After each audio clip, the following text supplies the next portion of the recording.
Apollo. You're gonna think of me. Sounds pretty miserable, bro. Do the right thing. Punish this little bastard Hook and write me a fat check. By the way, here's a photo of me with my best friend Al Sharpton. It means absolutely nothing, by the way. Blushing face. But somebody tweeted, he tweeted, Hook is a piece of shit, and then somebody tweeted this. Some woman, I dated a 5'8" guy who taunt every jack. Oh wait, I dated a 5'8" guy who taunt every jacked. 6'3" bro he met until they pulled their first back to beat him up. Whereupon my ex would go, hey, come on. I'm a little guy. I'm just a little guy. No, it's just also my birthday. I'm a birthday boy. It somehow always worked. And then Stokely just quote tweets it. Fuck you. Tony Brown, but who the fuck's in the background? It's Hook. It's fucking Hook. And then he's getting twerked on by some fucking broad. My t-shirt money is now in the ass crack of some fucking stripper. So thanks, Hook. But I don't but Jesus Christ, this is the greatest fucking thing I've ever seen. Clip it. Oh, but actually, hey, it worked out in the long run. I actually do hope they make another season actually, because I would love to see the American Dragon on Total Bellas start memeing on John Laurinaitis. You have live footage of John Laurinaitis in his living room calling somebody in his underwear saying, "Hey, bud, you're fired." What did Max Caster say about me? Like I'm embarrassed the fact that I'm hosting a post show for this crap. I'm proud of you, Carl. I love this. We did our Valentine's Day post of Hooked on You, but it was mainly for Jamie Hayter and only Jamie Hayter. It's not right. It's not right.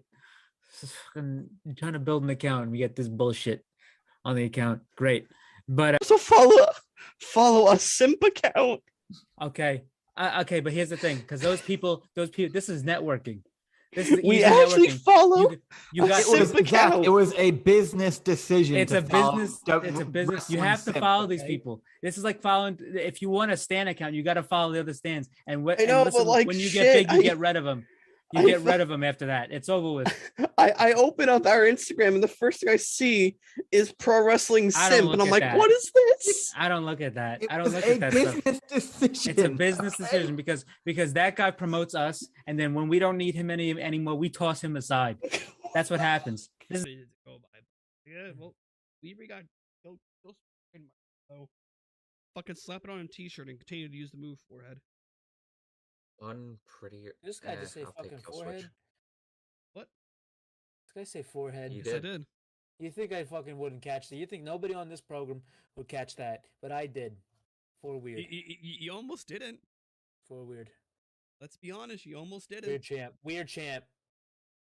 This is what we resort to here. All right. Next up. Unbelievable. Five head. Next up, we have. Why people happy? Pagu.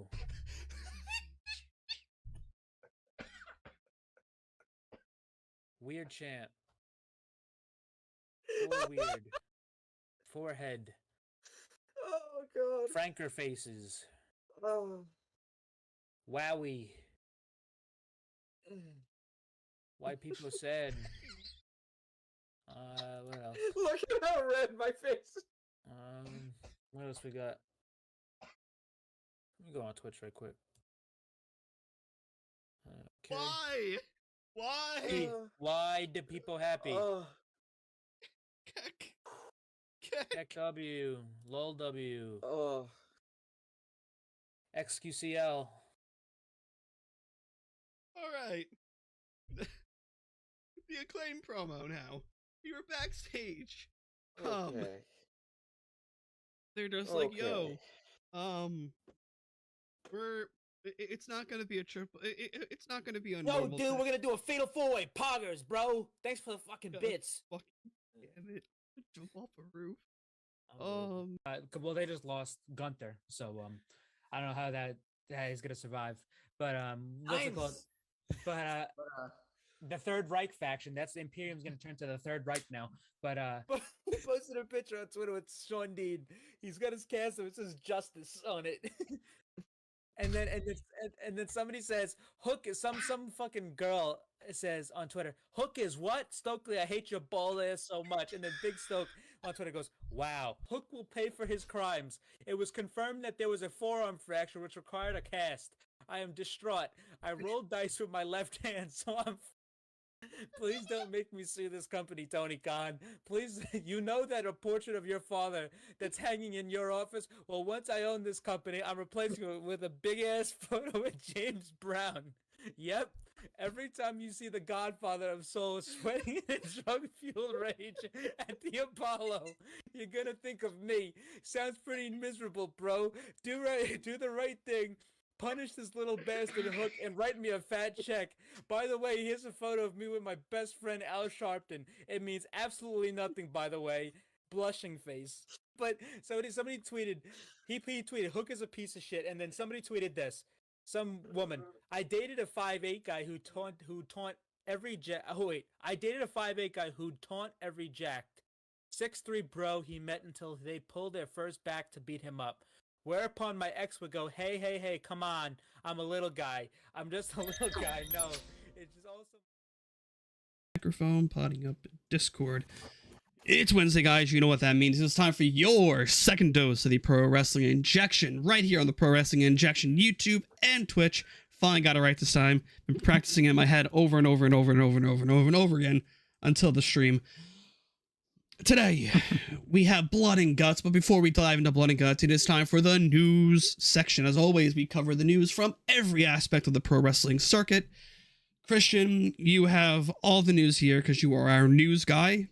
Me sometimes when it comes into it, but dive into it. So, all right. So, just starting off here, just little quick ones. There's going to be a Cody Rhodes documentary coming out, being produced by Peacock and WWE. So, it's a Peacock documentary, not a WWE documentary. That's the difference. It's not like a WWE 24 special or something like that. It's a Peacock documentary. So, that should be interesting. I'm very curious to see. That's coming out fairly soon. I think that's coming out on the 30th or the 31st. But I'm very curious to see how they'll handle that, because I mean you can't talk about Cody Rhodes and his journey back to WWE without talking about AEW and New Japan and Ring of Honor. And I'm not asking them to show clips and footage. They are going up by the trailer. They are going to show like indie stuff. They're gonna show his indie. In the trailer they're gonna show his indie stuff, and they're not gonna gloss over how fucking pissed he was about Stardust.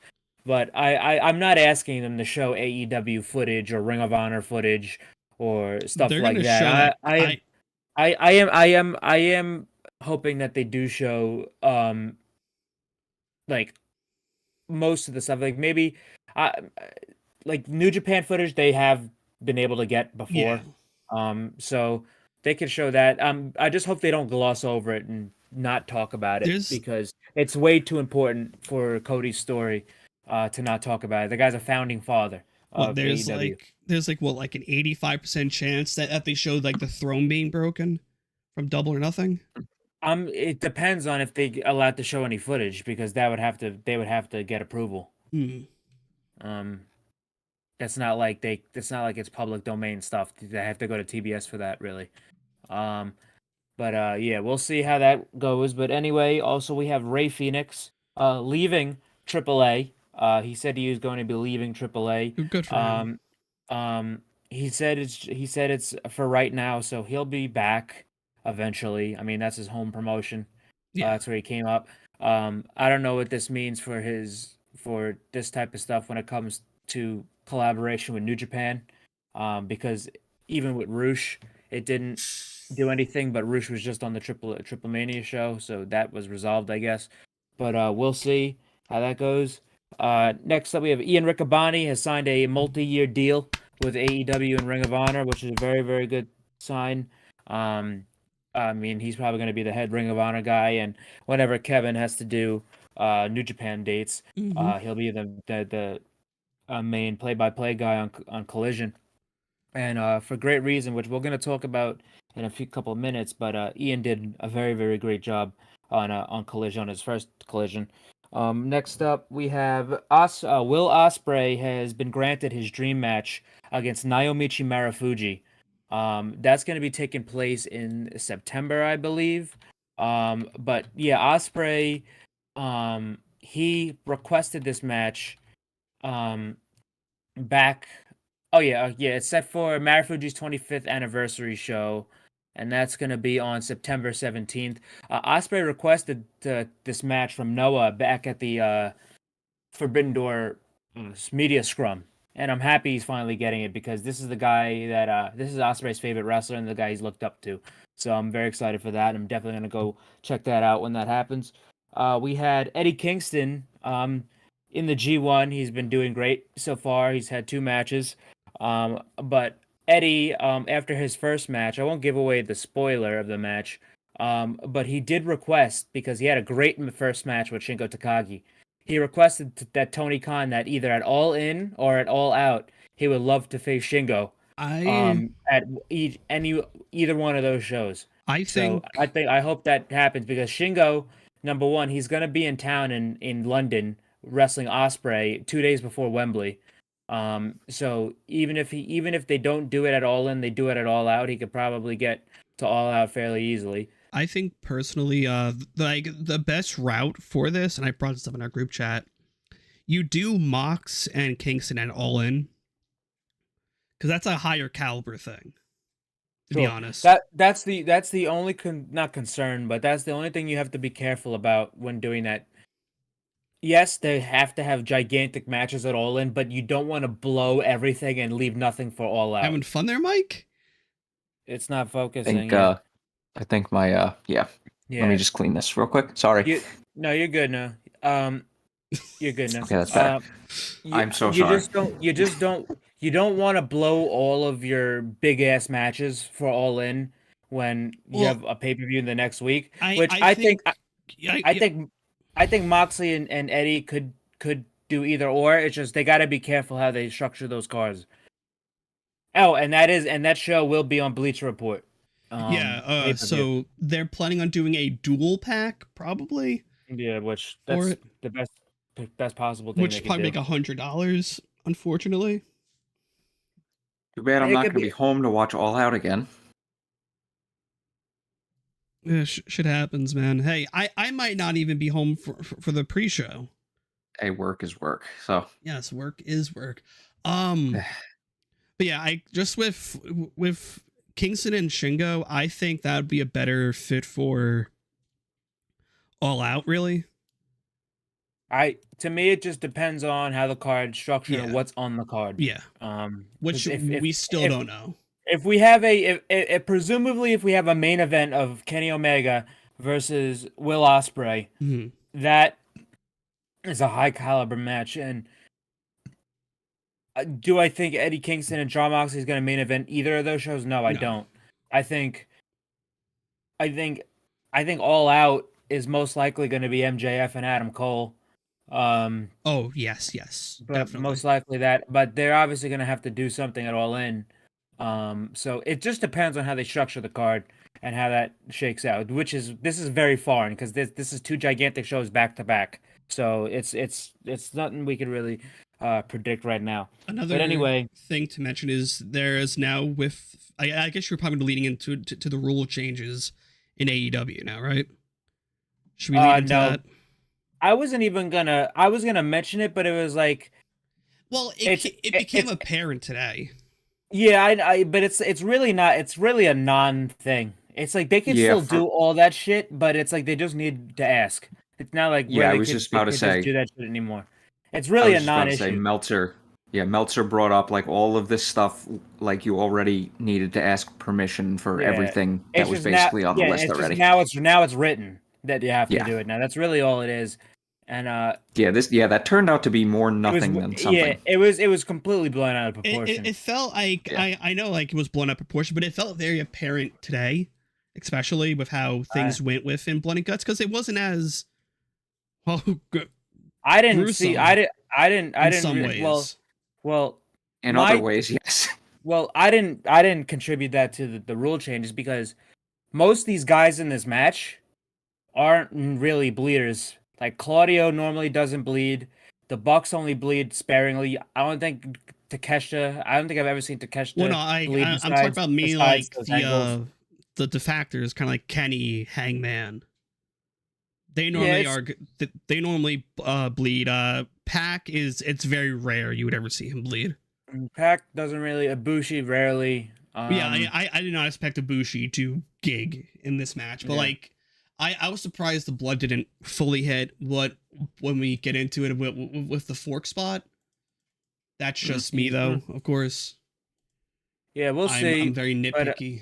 I didn't really see many of the rule changes because I mean you say that, but then they fucking have a board of nails, and it's like, I don't know. That was quickly removed after like great. 4 spots. Yeah, I really don't think that the rule change. I mean, if they didn't get permission for the bed of nails, then this shit might as well go out the window.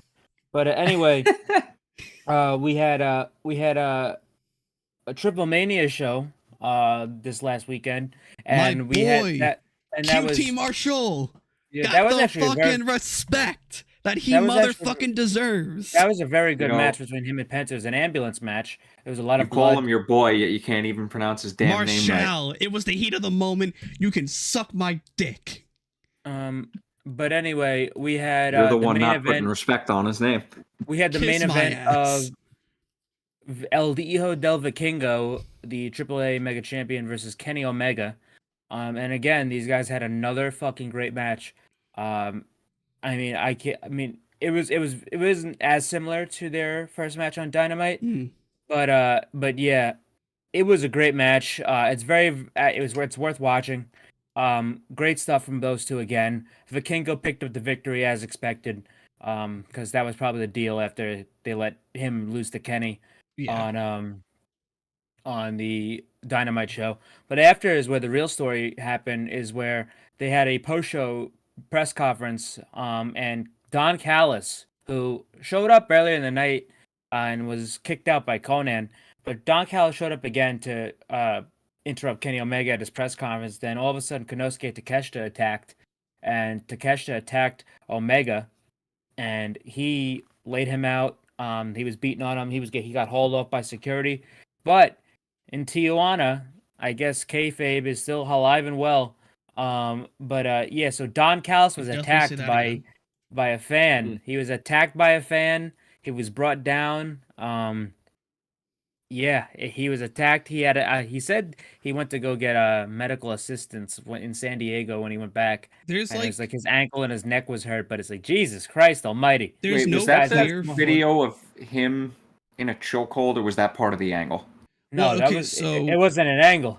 So there's no clear video of the full so that was the video? Yeah. So the video that Christian shared in the group chat was like the ending of it. There's no clear video of the beginning of it. Something's gonna come out soon.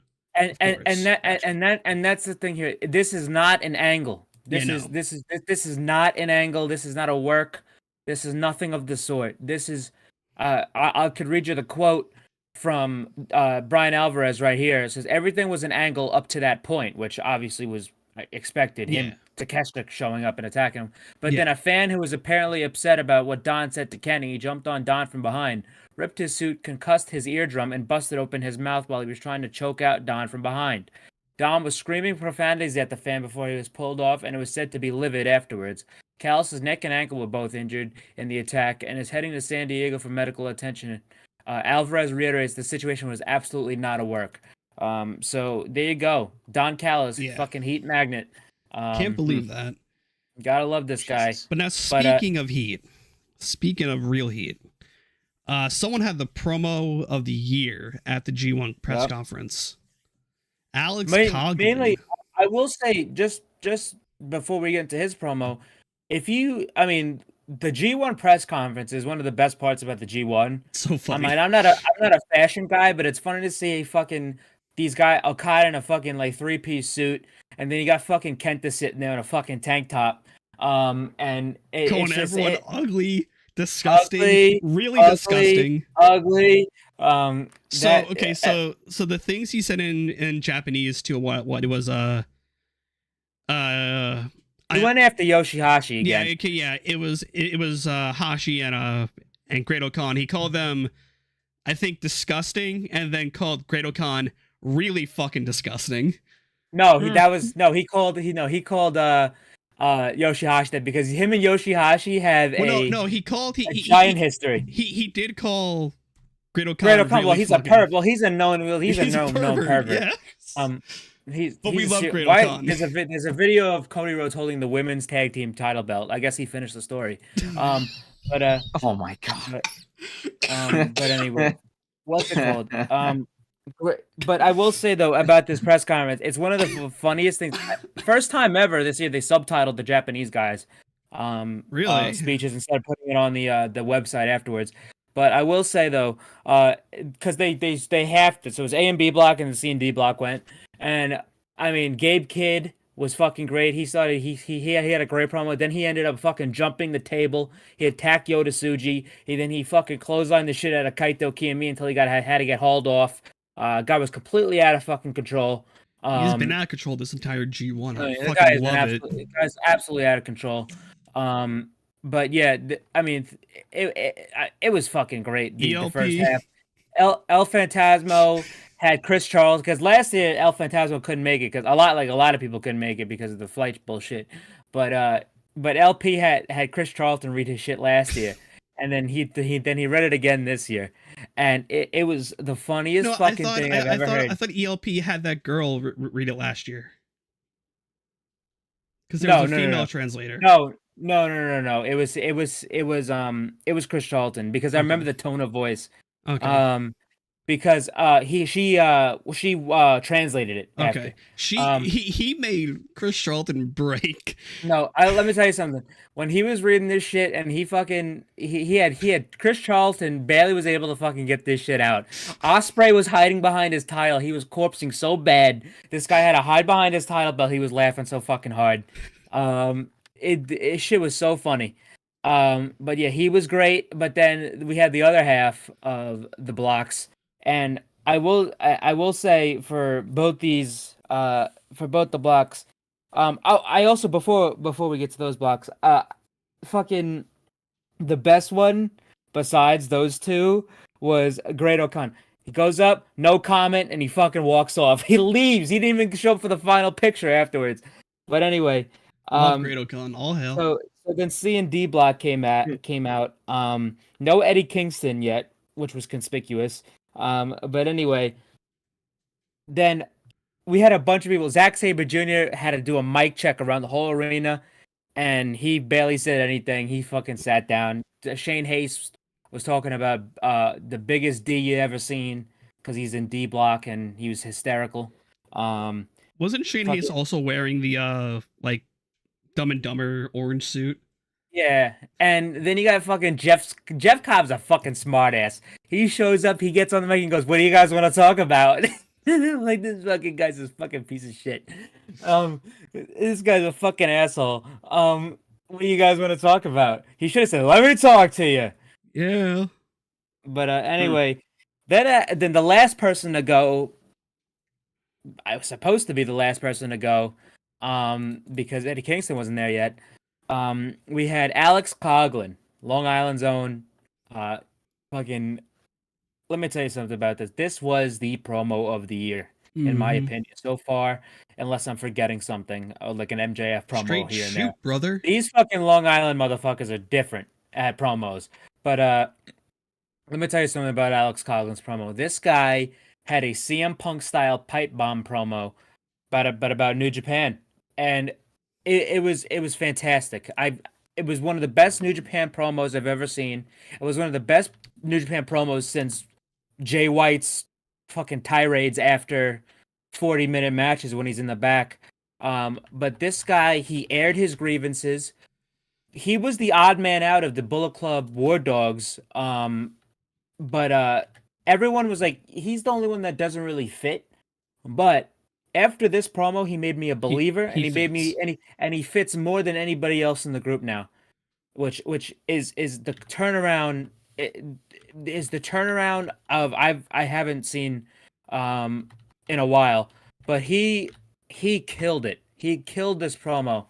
So like some of the I do have the cliff notes for it though. yeah, so, but I do want to say though, about his promo just before we get into the dive deep into it. This is an issue that he had that a lot of guys did share. And one of them is very apparent, and his name's Carl Fredericks, now Eddie Thorpe in NXT. Last year, when the G1 was announced, the competitors for the G1, Carl Fredericks, who was a young lion that the young probably the most upside of a young lion, who the company favored, he was fucking pissed that he wasn't in the G1. He was fucking hot. He said there was promises made to him, and they weren't followed up on, and that's what ended up making him leave, and now he's in NXT. And thinking about it, he probably would end up with the War Dogs if he would have stayed. But yeah, this is something that a lot of guys struggled with. But getting into the promo, Coughlin, he starts off, he's fucking pissed. He's standing there.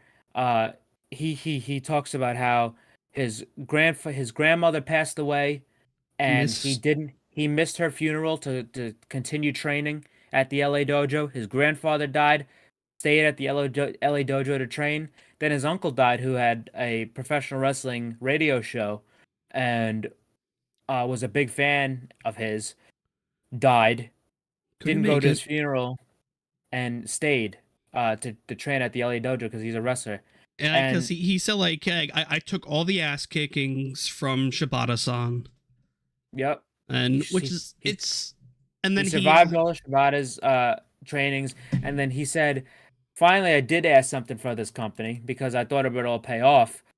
Some merch. He said he wanted $20. He wanted two $20 shirts wholesale. No, it was this. It was so his brother made a design for him for merch. Oh well, yeah. And the office liked the design, put it on a shirt. Office still hasn't paid his brother for that design. Oh, and no, it's actually I even found another wrinkle. His old theme song when he was a babyface was made by his sister. So that's pretty cool. And then, but he wanted to give his mom and dad his merch. T-shirt. He wanted a T-shirt, his merch, wholesale, and he takes out his phone. He opens up a text message and he says, "This is what I got." He says, "Sorry, we're not doing comps. The only comps are for the wrestlers right now. But if it helps, there's a sale. There's a Halloween sale going on. There's a Halloween sale going on right now," and he looked at the phone and he was like, I can't get $20 wholesale, but you can give Sasha Banks money. And the if you haven't heard this promo, you gotta go watch it. But he said, I could believe it. He said, fuck this. Well, before he did it, he spit on the G1 trophy. He goes, fuck this and fuck you. And that was crazy. I mean, before he said that, they said, this was a crazy line. He says, well, a couple months ago, two Aussies that won't be named made the fucking office look like a bunch of chumps trying to figure out why the square peg won't fit in the round hole, and got the bag from an American company that was talking about Aussie Open in AEW. We were all shocked that Aussie Open was not under contract with New Japan Pro Wrestling, which was fucking stupid on their part, which he's absolutely right about. And he says they finally contacted him and said, "Hey, listen, congratulations, you're finally in the G1. You're welcome." He says, like, they're doing me a fucking favor, and that's when he said, "Fuck this and fuck you," and that's when he spit on the title. Hey, real quick, after the show, Kota took a back bump onto the tax. He's a fucking mad. Of course he did. Fucking sicko. There's a video. He just picks him up. He rubs him on his chest, then he falls backwards. Oh my God. He's a psycho, that guy. Anyway, yeah, he said all that shit. And then he basically went into what David Finlay. He said David Finlay came up to me. He's like, "Listen, I'm seeing what's happening to you. How would you like instead of waiting for your shit, how would you come and take it?" And he said, and look what happens when he held up his strong tag title. And he said, look what happened when I finally stopped listening to what people wanted me to do. He said, the future is the Dead-Eye Dreadnought Alex Coughlin. War Ready, Gabe Kidd, 100 Proof, Clark Connors, 44 Drilla, Dan Maloney, and the Rebel David Finley, and he ended with the tagline "Because they my dogs for real," which is the Bullet Club War Dog slogan. He fucking slapped the mic away. That was fantastic. Fantastic fucking promo from Alex Coughlin. That guy. That's the only thing. It's not anything against his promo at all. But the only thing about these War Dogs that I do, that I not concerned about, which I think this is a great. I think this is a great problem to have. But every one of the War Dogs, Alex, Drilla, Clark, and Gabe, feel more ruthless, feel better. Oh yeah. And feel more believable than Finley does. And I think that's the only problem. Finley's assembled them all, but Finley, he feels like the least cool one out of all of them, even though he's the leader right now. I feel like Alex with that promo felt more like a leader than Finley did. But I think Finley. I mean, I have nothing against Finley because I love Finley. I think he's still working to get to that point. Yeah. But yeah, that's a great problem to have, but it's something that is probably going to be cuz I mean, that was the only problem when Jay White left is because there was no obvious next Bullet Club leader. Like when Kenny went, everyone kind of knew that all right, Jay's probably going to end up being the next leader. It made the most sense. Yeah. That didn't happen. They didn't really have that. But yeah, everybody go watch Alex Coughlin's promo. It's on for free on YouTube. You don't have to pay for it. It's also the first 2 nights of block action for the G1 is free on New Japan World. You don't even have to sign up for an account. So but you will hear Kevin Kelly call you a bum for not paying for it. Oh, I think he said no more freeloading after these 2 nights. So you gotta pay, which you should pay because you're getting the greatest tournament in professional wrestling. You're also getting $6 a month for like 50 years. Yeah, for the greatest worth of shit. Yeah, also other shit too. But yeah, this is the greatest shit. But I just the last 2 pieces of news here. Utami Hayashishita did film a match for Ring of Honor with Trisha Dora last week, so that's fucking great. I hope they get her on. I need her against Jamie bad. So I really because that's probably those are the 2 work rate women in the world. Even Tony too. But yeah, the last thing we need to talk about here is because we'd be completely remiss if we didn't talk about this. But the Owen Hart Cup tournament concluded. Willow Nightingale and Ricky Starks did pick up the victory, and they are the Owen Hart Cup champion. It looks like Ricky's going heel again, which I'm happy about because I think Ricky's a better heel than he is a babyface, even though he's a great babyface. But that's not what we're going to talk about. Collision. There was a arguably match of the year candidate. Arguably one of the greatest tag team matches of all time on TV. No, one of the greatest tag team matches of all time, and probably the greatest tag team match on American television for free, ever. And that was between FTR and Bullet Club Gold, Jay White and Juice Robinson for the 2 out of 3 falls AEW Tag Team Championships. Let me tell you something right now. Incredible. When this was announced after that first match, I'm like, this is gonna be fucking unbelievable because FTR's got a great track record in Canada with 2 out of 3 falls matches. I mean, the one they had with DIY back in the Takeover days. Oh my god, that was still one of the that's also one of the greatest tag team matches I've ever seen. But let me tell you something. These guys have unbelievable chemistry with each other. Unreal chemistry. And let me tell you something about Jay White. Jay White is not a tag wrestler.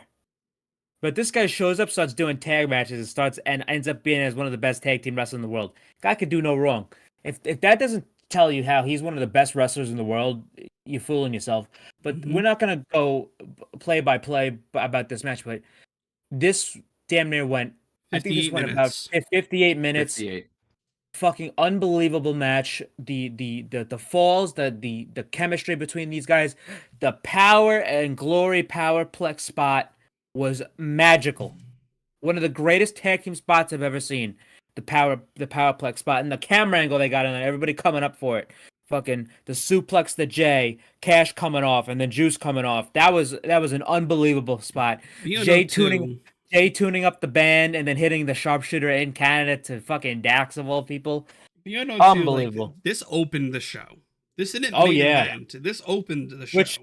Which that's a trend in AEW, which I mean, they usually save the longer matches for the opener because just so they don't have to don't rush the finish and get out of time. Mm-hmm.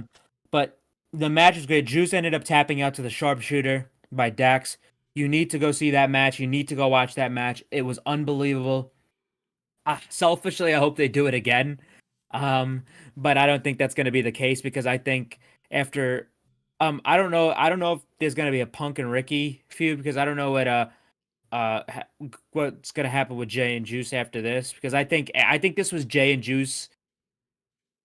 I wouldn't say their swan song, but like I'd say they're not going to be tagging for a little because now they're probably going to establish the Guns as the main tag team in Bullet Club Gold, and Jay's probably going to go and do his own single stuff. I don't know if that's going to be with Punk, but we'll see. Because I do think that it's most likely going to be Punk and Switchblade at Wembley.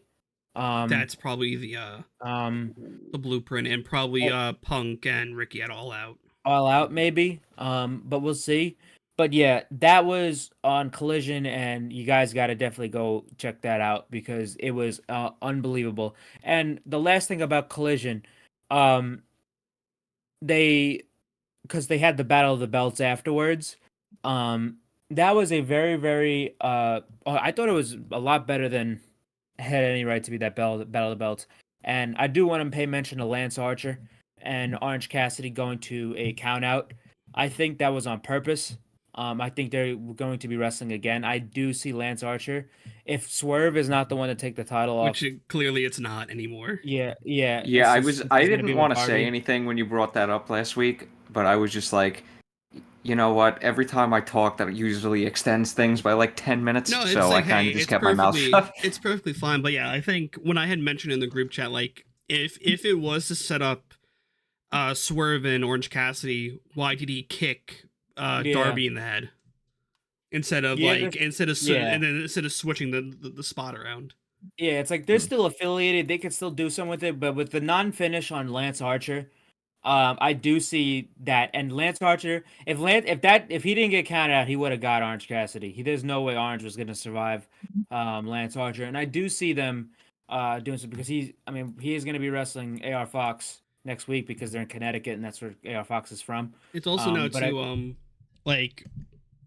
Orange Cassidy getting desperate in his in his wins. He's getting desperate because with Swerve he held the tights. With Lance, he did a count out. Yeah, I don't know if you guys watched Battle of the Belts, but during the I did not have a chance. I barely remember it. The Taya Valkyrie and Toni Storm match. It ended. The match ended, but halfway through the match got cut off due to the severe weather in that I heard about Calgary, and it just cut right to. They tried to Julia play a rerun and Julia Hart, that was from last week's Collision. So they just played a rerun whilst they were trying to fix their shit. But yeah, then it clipped right back. Then it's to the start of the main event with Luchasaurus, and that only happened on the live feed, right? Yes. Yeah, it did. But if you DVR'd it, you're gonna get that. No, because Alvarez said my DVR was fucked up as well. No. I said if you DVR'd it, you're gonna get the fucked up feed as well. That's what I was saying. Oh yeah, okay, yeah. But yeah, if you go, I'll try to look it up. Yeah, Alvarez said on the Alvarez said on the West Coast feed everything was fine because he watched it on the West Coast feed. Delay, because that's on delay. But yeah, then it came back for the Luchasaurus. I cannot wait for that shoe to drop. I cannot wait. Did he wrestle? He wrestled Sean Spears. Sean Spears. That's it. Yeah. But yeah, I love. Listen, this fucking guy Christian. Every time the fucking bell rings when Luchasaurus, he's fucking making a mad dash into the ring so Luchasaurus doesn't even sniff that fucking belt Shit's funny as shit.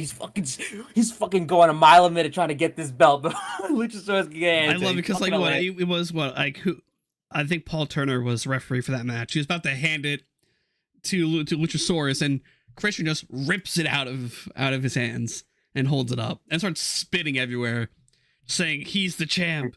He's the champ. God. I'm looking Also, forward to David that. Benoit, Chris Benoit's eldest son, was in the Yeah, crowd. front. God help. But yeah, God help. I do. So If he becomes a wrestler. God help Yeah, if Christian I gets don't see involved. it. well, let me tell you something. Nick Wayne's in for a Jesus. rude awakening. When he gets into a little spat with Christian, he's in for a rude awakening. Everyone Dear Lord. who has a famous dad that's dead is in for a rude awakening. There Mainly was David. actually- Mainly David. Come Actually, on. a funny ass yeah. TikTok I saw about Christian. It was like fucking all about that shit. But anyway, that was the end of the news. Really. Yeah. We spent like 30 minutes, 40 minutes on the news. Really. You sent the Honestly, TikTok? that was a 100%. pretty good news Yeah, time 'cause- for us with how much stuff we had to talk about. Yeah, because it's like it's everything was categorized. We don't have to talk about the G1 results too much. Just real Haven't quick. had a before chance we, to watch a single match, by the way. Yeah, Gotta I watch will. it. I will say about the G1. I don't have time. Oh, that's right. I Yeah, will- I want to mention something about the G1 too when you're I will, done. I will say about the G1 though, some of the matches that have been standouts. Also I before I get to that, I do want to say the 20-minute time limit.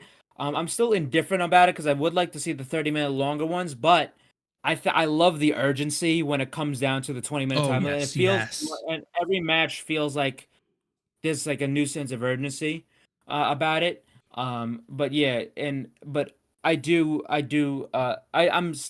warming up to the timeline, but I will say about these matches, the standout matches that have taken place so far, just if anybody wants to cherry pick them, I have right here, Kaito Kiyomiya versus Yota Tsuji, Shota Umino versus Red Narita, Taichi versus Will Ospreay, Sonata versus Hikuleo, David Finlay versus Tomohiro Ishii, Eddie Kingston versus Shingo Takagi, Zack Sabre Jr. versus Hiroshi Tanahashi, Jeff Cobb versus Tetsuya Naito, Ren Narita versus Yota Tsuji, Will Ospreay versus Yoshihashi, which that one was fucking great. Sonata versus Shota Umino, Kazuchika Okada versus El Phantasmo, Jeff Cobb versus Alex Coughlin, Hiroshi Tanahashi versus Shane Haste, which was actually a sleeper match today. Mhm.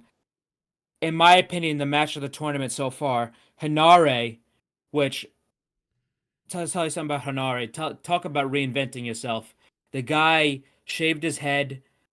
He's coming out to new music. He has a tattoo. Tribal tattoo. Full tribal tattoo. It's the history. I actually went and learned about the history. Yeah. I went and did some research about the history of it. He's got a Mauta. I think it's called a Mauta tattoo.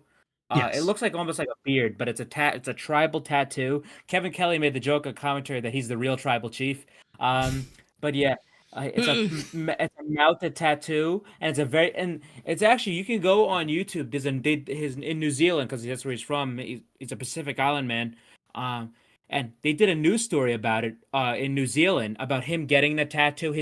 He had like a whole it would look like eagle wings and like tribal robes and sheets over him while he was getting the tattoo. His family was there having a hand on him as he was getting this tattoo. So it's a very big. It's like a family crest. It was really really cool and interesting. But Hinare versus Shingo Takagi, best match of the tournament, and I was so excited for this match today because. I knew those two guys were going to come in there and beat the shit of each other, but the last one were. Did you mention Tetsuya Naito- Shota and Ren Narita? Yeah. That was Tetsuya like Naito- amazing. That was a great match. Tetsuya Naito versus Hiroki Goto and Tamatonga versus Tomohiro Ishii. Those are the ones that ended today.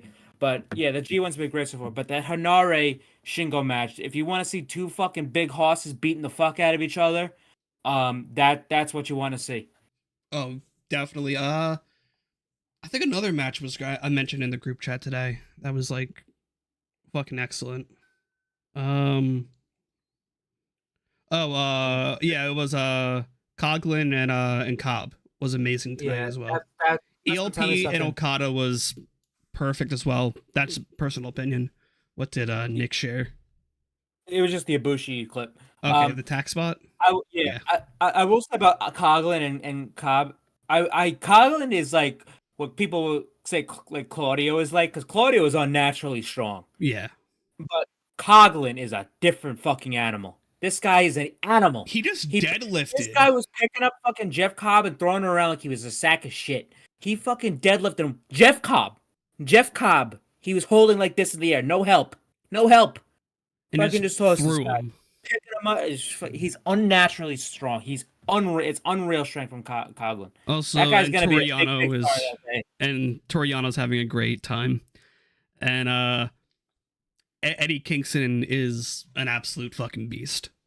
He like you can tell the Eddie's love great. he has Eddie's going doing into great. this. All right, so there was a Dynamite tonight, surprisingly enough. And a pretty goddamn good one at that. Yeah, we opened tonight with an absolute crazy match I actually enjoyed. I had to like quick change the names. I was doing a watch along, and I had a ticker down at the bottom of all the matches that was happening at the time. Jack Perry, no longer Jungle Boy, not Jungle Boy Jack Perry. Jack Perry versus Hook. So But, they showed, wait, hold- they played Baltimore Tarzan Boy, and he didn't come out. Then the arena went like they showed a vignette of him in the desert burying Jungle Boy. Like it was somebody in the Jungle Boy gear. He buried the Jungle Boy character, so Jungle Boy is officially dead. Then a limousine comes up and picks him up, and then Hollywood he comes Jack. out. And then he comes out. Can we just fucking acknowledge? What? Can we just acknowledge that the lights go out after Tarzan Boy stops playing, and you just hear Tony Schiavone just go, "Oh, jeez." So yeah, He was in great form tonight. in rare It's a form. great form for everyone. But yeah, so what's it called? Yeah, he comes out to fucking Beethoven. And I love well, that's Walter. Well, that's right. Too many like orchestral ones to remember. I love orchestral and classical music theme songs. I love when guys have that. I love when Walter had it. I love how Claudio has it. But yeah, I love now that Jungle Boy has. He's coming out to fucking Beethoven. He looks like a fucking asshole. I mean, he doesn't look exactly like him. He still has like the leaves from the Jungle Boy boots, so he has a little bit of Jungle Boy left on him, but they're black now instead of brown. He kind of looked like Yoda Suji a little bit. Oh yes. Which was pretty cool. But yeah, he came out. He's come out there. He's fucking. This guy is a fucking asshole, and he is a fucking asshole. This guy. I thought he was gonna pull up in the limo on the side, like fucking Del Rio or some shit. But anyway, yeah. Hook comes out. Were you expecting him to do this after? Listen to me. Let me tell you something. I don't like Del Rio. I'm gonna tell you something right now. Del Rio style is one of the greatest entrances in wrestling history. Coming out with all the rent-a-cars that John Cena buried. The cars, the rain pyro, which is my favorite pyro. Like Britt has it. But the rain pyro and his theme song being one of the greatest theme songs ever. And with fucking Ricardo Rodriguez, that guy's presentation was second to none. I don't give a fuck what anyone says. That guy was literally fit to be a world champion at the time he was at his peak. Oh yeah, 100%. I was a big Del Rio guy back in the day.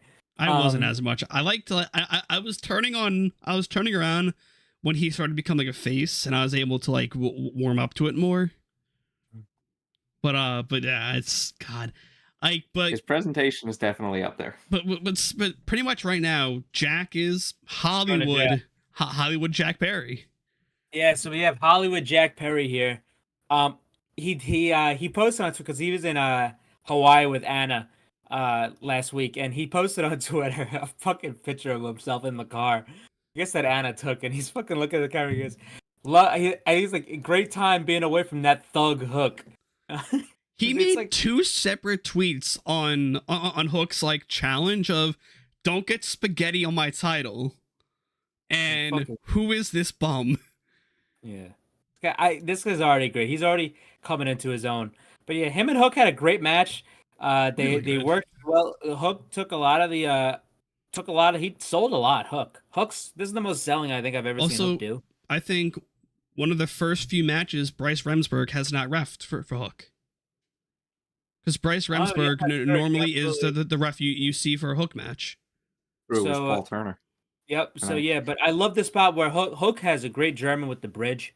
I mean, I've Mhm. seen a lot of great bridges as of late. I mean, Ren Narita, fucking Christ Almighty. But yeah, so they did a spot where Paul Turner went down. The FTW title was in the ring. I kind of had a feeling that this is where it was gonna go because they were really laying it on thick throughout the week with the stuff they were posting on YouTube about the history of the FTW title. They were trying to sell like the Some history, renegade shit. like Taz was tweeting out like all the former FTW champions. I'm like, they're gonna put this fucking shit on Jungle Boy. It's Like also they're laying like it also was very apparent that Taz brought up that this match is not held under FTW rules, yeah. which means the rematch will be held under FTW rules. So Hook hits the El Camino, I believe, and the ref's down, so there's no count. He goes back. To try to get him. Jungle Boy knocks him in the head with the FTW title. Jack pins Hook. 1, 2, 3. Hook has suffered his first defeat in AEW, and Jack Perry is now the new FTW champion. Much to the chagrin of Taz, who was going Taz ape was shit. so He pissed. was going ape shit on commentary. Fucking Jack Perry has joined the ranks of Taz, Sabu, Brian Cage, Ricky Starks, and Hook as the newest FTW champion. This fucking. And I will say about the match though, it was very noticeable. Jungle Boy doing Jungle. I gotta get used to this now. But I know. Jack I was doing the same thing. Jack was doing many Christian moves. The one where he stands on his back and pulls the rope up. The one where he dives out to the floor Do and you think slaps up. he might rejoin? I think down the line, not anytime soon, but down the line, I think they'll come. I think Christian will be like, "This is what I've been trying to tell you." Like he's like, "Look what happened." I think down the line maybe. I don't think he needs him right now, but I think for Jungle mic Boy- work, because yeah, Jack is still rough on the mic. Well, he hasn't even had. Well, that's the thing. He hasn't had. He's had one heel promo, number one, and the only way he's gonna get better is by doing it. So I hope he gets as many opportunities because you're not going to be able to get better if you don't do it. So and to me, I don't think he should be like I don't think he should have a faction, but I think Jungle Boy would be perfect for number one Anna. I think that's take Anna out of JAS. I think that's an inevitability. The JS is falling apart as is, but I think that's an inevitability at this point. Anna's going to show up eventually. Like depending on if he's in a feud with, like Sammy. Well, not even him, but like say if he's in a feud with fucking, I don't know, whoever has a female companion. Adam Cole. Yeah, say if he's in a feud with Adam Cole and fucking he's got to deal with Britt, and Anna shows up and hits and neutralizes Britt. He's gonna get Anna at some point. That's just an inevitability. But what I would like him to get is a heater. I'm not saying he should have because he's running away from Hook and shit. I think he's the perfect candidate for a heater and a heavy just to watch his back. I got one, and you especially gonna hate it. Maybe Mike too. You guys are immediately gonna shoot it down. I know it. Since he's not doing anything, bring back Parker. Bring in Parker. He's not doing anything with the Mongol Embassy again. They saw him wrestling once, and they fucking put the kibosh on that. So I don't know. There's no other like big juice guys unless you. Big Bill's gonna be doing stuff with. Who's he gonna be doing stuff with? No, I think they're like kind of like the Firm are still. Not really. Technically, they broke up. Yeah, they're done. Though all he's doing is he's just tagging with Lee Moriarty, which granted they're actually a great team, but Big Bill, I think Big Bill would be a great candidate for a heater for him. It's a guy who's proven, a guy who can work, a big guy who's believable. I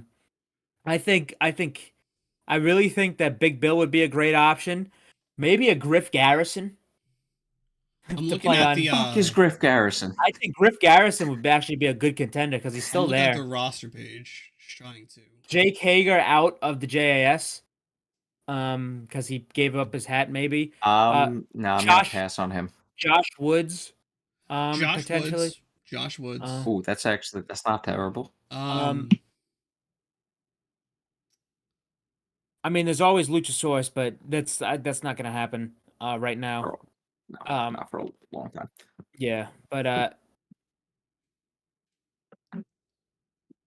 What yeah, happened? Hobbs. no. Hobbs needs to be by himself desperately. Yes, get him away from QT, He please. needs to be away from fucking Okay, everybody. I can't believe we're not talking about the best heater, Stokely Hathaway. Come Yeah, on, well. that man's like 7 foot tall. Evan, Come on. I know, man. I think Um, You Big can't teach that. to me, I think Big Bill is your best option. If not Big Bill, if you want to reinvent Wardlow again. No, Mm-mm. because he's that No. that would be beneath him at this point. To be a lackey And for plus- another heel, like he was Yeah, with plus MJF. fuck Wardlow's a that. face. Yeah. So. Yeah, he's not a lackey anymore. But yeah, I think Big Bill, Griff. I think Griff is a sleeper option. Josh Woods potentially. Guys like that could be a heater for him. I think Parker's a good option, but I don't know if they want him in the ring. That's like I only bring up Parker because Parker's not doing anything. And Santana. Santana, okay. Santana maybe. I would personally like to see him go on a singles run and But, get the TNT title. You could put him with Aussie Open. No. Nah. Could you come around to it? Well, Maybe. Because that's Osprey's guys, and they need to stay Osprey's guys because Osprey's in a contract year coming up, and if Osprey leaves and signs with AEW, there's your fucking trio right there. Okay. Yeah. Okay. Yeah. And plus, there's still that's a New Japan decision because they're technically still in a New Japan faction. Okay. But yeah, anyway, I was convinced Hook was kicking out of this because he literally same. rolled over after, and I'm just like, all right, well, that's a dead giveaway. He's kicking out, and then he didn't kick out, and I was just like, yeah, you probably shouldn't have rolled over there. Oh no! I'm actually happy he did, because they did a lot in like older times, like when Hogan would get pinned and they would kick out right after. Hook's undefeated. Hook has been undefeated. He hasn't been beaten this entire career. So him rolling out and him trying to kind of kicking out after, I thought made sense because he hasn't been beaten yet. He still looks strong. He got hit with a title. I mean, it still makes him look somewhat strong. He just couldn't get up for 3. But anyway, You're gonna hate And Nick this was it for a Camarado. nutshot. Bring back Nick you know, Camarado. I wouldn't. Bring back Caveman Camarado. No, here's the thing about that though. I wouldn't be opposed to that. They just would need to repackage Because him. he's not doing anything. He's not even in Yeah. QTV. Listen. That's probably for the Listen, best. I would not have a problem with that. Just he would need to be repackaged. He would need to be repackaged for that. I mean, look, QTV is doing absolutely nothing for Aaron Solo right now. Well, Aaron Solo does nothing for Aaron Solo. Aaron Solo's good. He's a great wrestler. He's in his role. Right now. God, I just took a look at I'm looking at the roster page. I see Peter Avalon's career record. 14 his wins. skit on BTE this week was fun. That should be the heater. 14 PPA. 14 wins. PPA, I think baby. that's 71 ties. I don't think that What is this? Because I see 14, 71, and 2. Unless that's it goes 2 14 ties. wins, 71 losses, 2 tag wins. Okay. Fuck, that's upsetting. But anyway, next up we had a little vignette of Alex fucking Marvez. Alex Marvez being fucking the roving reporter. And he's fucking broke into some restaurant and he caught Chris Jericho and Don Callis having a secret meeting, and that's all. And then they kicked them out. That was really all there was to it. But then the fucking brochachos had another day out. So Adam Cole took MJF to a Chinese food restaurant to overcome his fear of spicy food and poor people. So, so these fucking guys go to the fucking Kowloon is what it was called. And they're sitting there, they're eating this. Wait, did you mention Don and Jericho? Oh, you did, yeah. I'm looking Hello. at the roster page. Fuck you. Trying to still figure stuff out. But anyway, yeah, so they go in there, they eating the chicken. It's too hot for them, and the MJF calls I the was waiter upset over. they only ate one piece each. MJF calls the waiter over. He's like, "What the?" He's like, "What's in this?" He's like, well, "What kind of water? There's something wrong with the water." And he's like, "That's not water. That's 100% alcohol." And so all of a sudden it cuts. They're drunk. And look at that waiter over there. No, that looks like Sammy Guevara. He's like, no. That looks like Daniel Garcia. And he's like, you know what? You fucking double clothesline this poor You know what? bitch. Double clothesline, and they're fucking running at him hand in hand and trying to hit the double clothesline. By That the was way, great. like it That must was be. funny as hell. I'm gonna be a sad fuck when this shit ends. That chicken must be Yes. so spicy that you can't feel 100 proof alcohol on your tongue. I have 124 proof moonshine in my fridge. I Not put me, I'm that a- to my tongue. I was breathing fire for like 2 minutes. I'm a straight edge man. But The why do spiciest I have thing I've ever eaten was not from a Chinese place. Why do I have a feeling though, like the person who's producing this, kind of like this story, is Jimmy Jacobs, and we're gonna get a version of the Festival of Friendship, because Jimmy Jacobs is a producer, I believe, right? We got word of that. I don't know if we get a Festival of Friendship I wouldn't- type yeah, I thing, don't think because we're this gonna is get that. Well, but something in the hasn't same no, vein. because you need like months upon months to build that Yeah. up. This has been like a month. Well, like if that. it's something in the same vein. And plus, if the Buck's the shoe's gonna drop probably at Collision at the FTR match. Well, the shoe Also- already dropped technically. Well, yeah. Well, I'm saying the Buck's really gonna stop there, and I think that, I mean, they have to start building to the pay-per-view. Yeah. Like like all the fun and games. As much as I would I mean, if it was up to me, like fuck this, save it till next year. Let him fucking do it. if he has this type of friend around, he'll sign a contract again. And he'll get fucking Adam Cole to sign his contract for him. Thinking But of anyway, spicy, I kind of want to suffer from it. I have hot sauce in my fridge. No, speaking of suffering, I'm sore as hell right now. You know what? Hot Time sauce. to suffer for the art. One moment. But anyway, what's it Oh, called? dear Lord. They did that shit, funny fucking shit right there, with the boys. And then next And up then we have we go right back to Alex Marvez outside the building. Alex Marvez This is a fucking asshole. He's This guy's just teleporting. like stalking these two guys. A limo pulls up, and here comes Chris Jericho and Don Callis out of the limousine, and he's like, "Yo, what was this about?" And he gets no answer, so So I was he wrong. basically gets told to go fuck himself. I have 3 things of hot sauce Basically. in my fridge. Is one Frank's Red Hot? Nope, I have the Last Dab. That was going to be one of my guesses. I have Hello Caustic hot sauce. Yep, that says Holocaust. And then I have Rogue's High River sauce, blood Holy orange shit. scorpion pepper. What happened, Bushi's- Christian? There's pictures that being posted. Fucking Ibushi's hand, bro. It's just fucking covered in tech. Yeah, because he Jesus. did this. He just fucking threw him on his chest. Psycho, bro. Psycho. But all right, so which one should I have? Should I have the ghost pepper? I don't know what pepper's in this one. Or should I have the Last Dab? Which one? Pick, folks. Since this was kind of a culmination match, how about the Last Dab? Yeah, we had a culmination blood and guts match tonight. How about the Last Dab? I saw that, Christian. And that one. I hate everything and I hate my life. Why do I do things for the art? We literally did not ask you to do I this. know. You're doing this on your own free will. I know. I have chips here. Just putting that out there. I have the new Pringles Harvest Blend, the whole grain cheddar ones.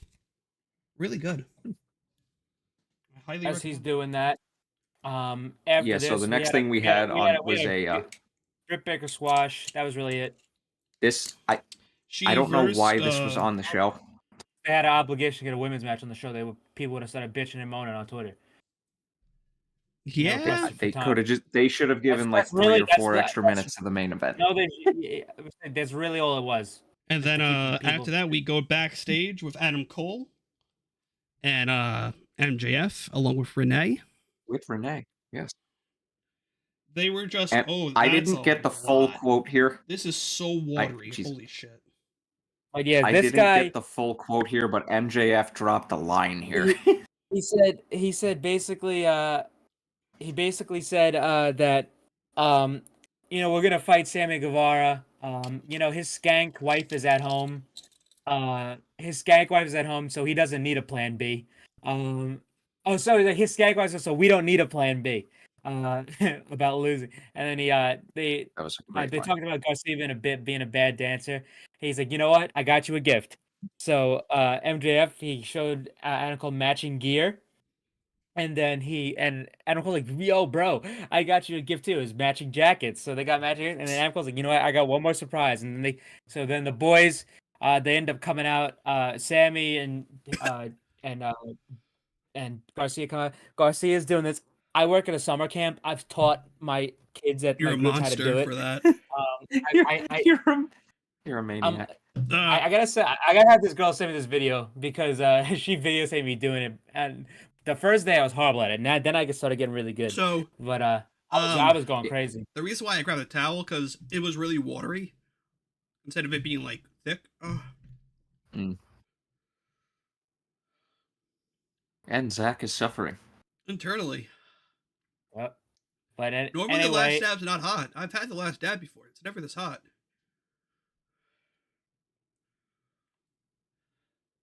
So yeah, yeah. So, so we Cole's had, like, "Hey, I have one more surprise for you." yeah, we did that already. Then we And then then we cut Roddy's out like, to- Adam. Yeah, so Adam Cole, so Roddy, that's another one the shoe's gonna drop. Roddy's getting left out in the fucking cold. But yeah, so Roddy's Sammy gonna and have Gar- some CCTV footage type shit. They're coming out. The boys are coming out, and so here comes MJF. He's like, cut the music. And what's it called? And then they play Adam Cole's music. Not Adam Cole's music, but he's like, play Adam Cole's music, and they play MJF's, and he's like, wait, you guys, you made a mistake. Yeah, so played what my Zack song twice. Sabre Jr. did it for Mendoza. Guys, you fucking morons, you dickheads. Where's my TMDK music, dickheads? You morons. But he goes, guys, this is my theme song. And then all of a sudden, they've done this before with MJF's theme song. They did it with Jericho, they did it with Sammy Guevara, and they did it with now Adam Cole's theme song. They mixed the theme songs. So This Adam is the Cole best comes out, one. he hugs him, he's spinning in a circle. I was dying. That shit was funny. They're doing all this shit. They got the boom in there. They did the Adam Cole baby. And all of a sudden, the bell rings. And then Daniel Garcia starts giving... No, the bell did No, not ring actually, yet. no. The bell did not ring. They stopped him from ringing the bell. Yeah, so he gave him one of those. They stopped for ringing the bell. So Garcia starts dancing. MJF starts doing the fucking dance at him. Then Garcia goes again. Then MJF goes again. You know what? Fuck it. You guys want to dance off? And he goes over He to somehow knew the button. Yeah, so this guy, young TD Maxwell Jacob Freeman goes and hits the button for the music, puts the music on, puts the lights down, and they start having a dance off. This was sports entertainment at its finest right here. This was completely... I loved Because it. I love the contrast because you're gonna get sports entertainment, stupid bullshit like this, and then you get a big time serious blood and guts match right after. But yeah. So they hit the music. Sammy and fucking Garcia's doing great. Sammy is not. And No, Daz not at all. was like, this is rough. But yeah, They did a spot, and I was like, "Hey, yo!" they're doing this shit, and then fucking They're doing the jig, and then they did the thing. There's that video of the two fat guys doing like when like it's like a Mega Man meme, but they're doing the thing where he holds his leg and then he goes down. They put their legs and then he stands up. So he did that, and then Sammy spun in a circle and did his pose, and then Garcia slid through like the Oh, that was triangle of his legs. Hey, That shit was yo. funny as fuck. So that was funny. Fantastic. Because And then Taz MJF was like, "Whoa, what's going on?" Then MJF started dancing. He started jigging.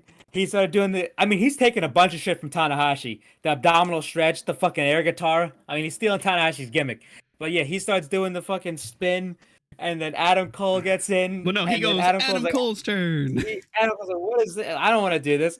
And he gets in. He does the shit he used to do playing Uno. He started doing this. And then he started doing this, which is the Crash Bandicoot dance. That's the Crash Bandicoot dance, which Adam Cole is a big Crash Bandicoot fan. He just posted he got Crash Bandicoot shoes. He's doing the Crash Bandicoot fucking dance, and then he starts fucking thrusting, and then they stop the music because he's fucking Adam Cole just terrible. sucks. Yeah. He's a terrible dancer. But this was fucking hilarious. Like what I'm like, what the fuck is happening? My lips are on fire. The crowd loved it. That's all that matters. It was sports entertainment with literally the sports entertainment douchebags. Jericho's on commentary, Lou loving this shit. But then the match started, and then the match was great. They played into the double clothesline spot. They played into everything. They built this whole match around the most basic. That's how you can tell all these guys are so fucking good, and how great MJF is. This guy has gotten over a headlock takeover and a fucking double clothesline. And a ring shot, a punch as his finish. And a body slam. Yeah. Like, Jesus Christ His ring almighty. shot is so over. It's his finisher in the game. But by the way, I hope he gets a fucking drop toe hold over next. But yeah. his signature is the headlock takeover, and you can win with Let's that. Let's see if he could get something over that Okada couldn't. The money cliff. Jesus Christ. Yeah. Well, Lacey Evans is trying to do that on SmackDown right now. But anyway, they're fucking going at it. They're having a great match.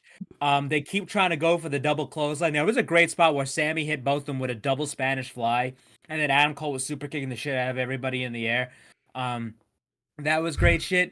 And then they're all both on the outside, and MJF was too scared to do a dive. And then later on, they do it again, and then Adam Cole's like, dive, do a dive match. I've seen MJF do fucking Fosbury flops in CZW, so I know he can dive.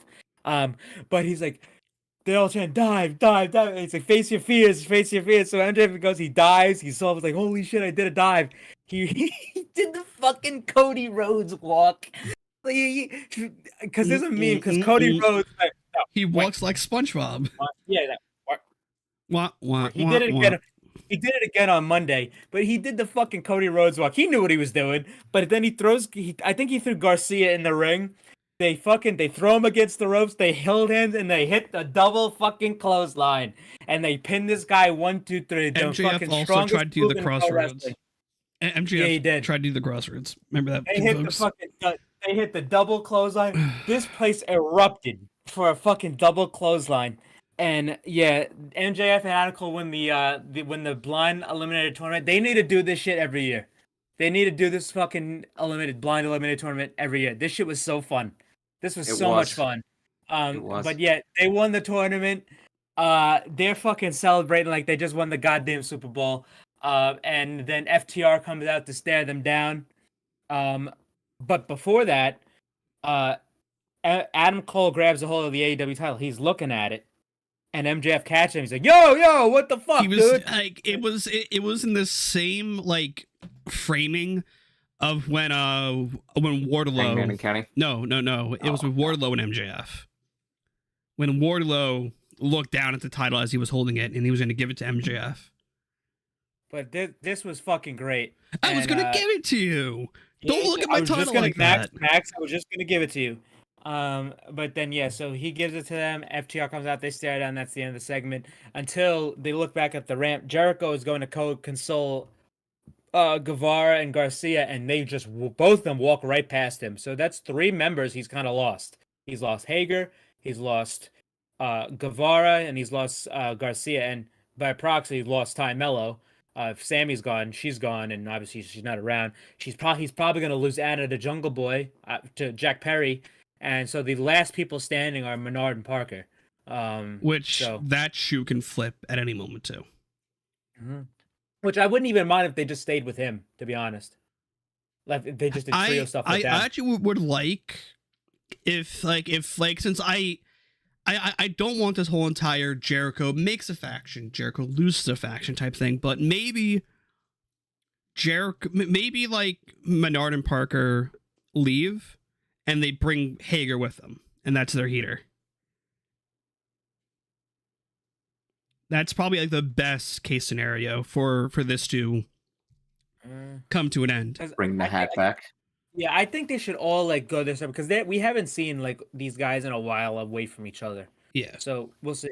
But yeah, after this, we had The collision we had- recap.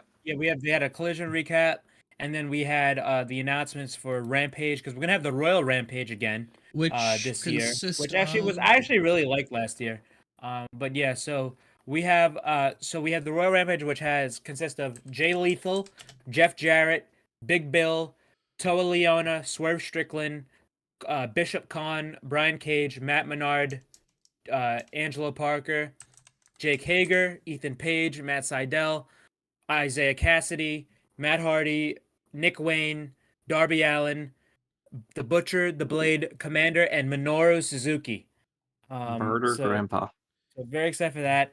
We're also going to get Chris Statlander versus Marina Shafir, and we're getting the In a acclaimed. TBS Championship Yeah. Open Challenge. Yep, bold the acclaim- prediction we got- for We got the the acclaimed and Daddy Ass versus, I believe. House of Black. Well, no, that's Collision. Oh, No, QT Marshall, Aaron Oh, Solo, QTV. and Johnny TV. so Yeah, so that should be the end of that. bold prediction Hopefully. for the Royal Rampage match. I'm stuck between Swerve and Darby. So the winner gets a shot. Maybe at the even TNT Ethan Page, but that's like a stretch. So the winner gets a title shot at All Out. TNT title shot at All Out. So that's the state for the match. I think so- if we're speaking of spots wise, I think Darby's gonna be the one to.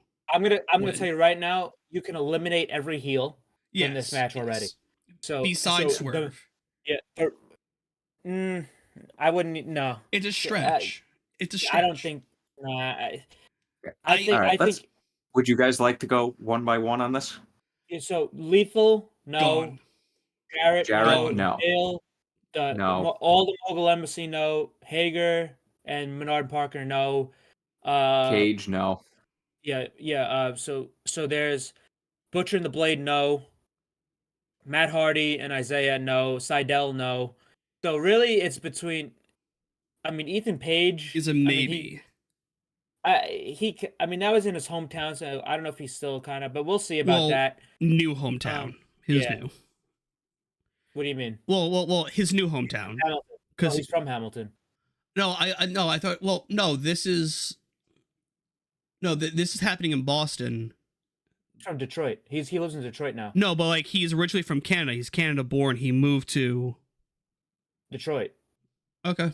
Well, shit. Yeah, he's from Detroit. Yeah, I Why mean, would you yeah, wanna he's move to he's from, Detroit? he's from Hamilton. Like he has family there. thought That's it- why he ended his vlog. I thought he moved to Boston. I forgot he moved to Detroit. Right. So it's really between. I don't think Commander's winning for. So it's really between Suzuki, because that is always a chance for him. Nick Wayne, Darby Allin. Yeah, so it's really between Darby, Nick Wayne, and Suzuki. And Nick Wayne is up Shit's Creek without a paddle if he fucking wins this match, because then he's immediately fucking in a feud with Christian Cage. God, that's right. So for Do you his think they sake, pulled I the hope he trigger? loses. That Maybe, fast? but maybe I don't because know. I do see Darby and Nick Wayne still feuding with Swerve and stuff like that. Maybe they could do a multi-man match, but I think Darby, Nick Wayne, Suzuki is your What if best bet. Or They- they could tease a lethal face turn or something like that. What if they do a double? Double turn? No, I mean like at the end, instead of one winner, both hit at the same time. That's a stretch. That's hard, yeah. That's a real stretch. That Well, there's not even 'cause like there's even not really choreographing that is really hard. true. Okay, never mind that. Yeah, I don't know, dude. Picking a guy to win this is not easy. Yeah, look at this fucking buffoon on the Like because I'm we looking at didn't the see graph. Brody King winning last year, and that actually ended up being I like, did actually. pretty good decision.